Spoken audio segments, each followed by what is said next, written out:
Comme beaucoup de têtes en l'air, Mademoiselle Nuage arpentait ciel et terre en quête de paysage. Elle aimait plus que tout observer l'horizon, là où ses yeux si doux provoquaient l'attraction des nuages alentour, des brouillards et fumerolles qui arpentaient le sol pour la séduire de leurs paroles.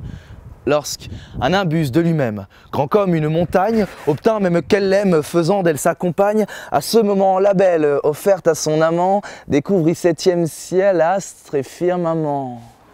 Le temps faisant, l'orage accepta l'idée que Mademoiselle Nuage parte au loin parce que quelque chose de sauvage résidait dans ses yeux, mais tout au fond l'orage avait juste peur d'eux.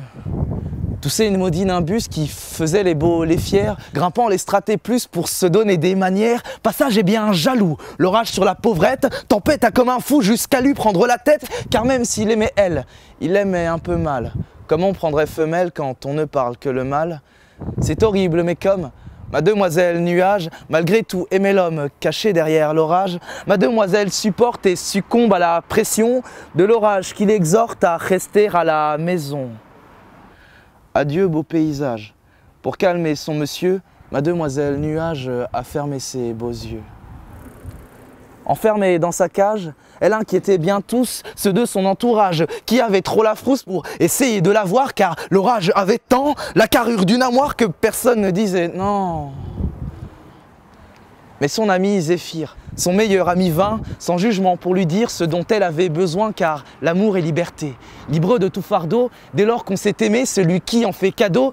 Mais les cadeaux ne sont malheureusement parfois pas forcément tous bons selon celui qui l'envoie.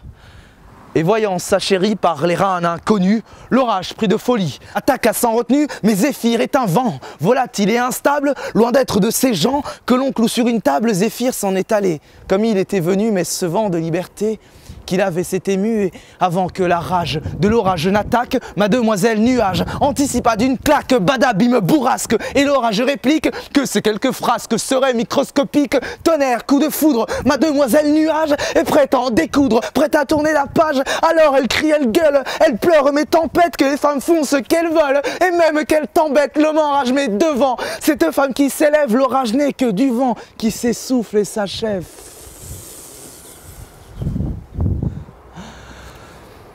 Mademoiselle Nuage n'était plus de ces gens que l'on enferme en cage dont on dicte agissement.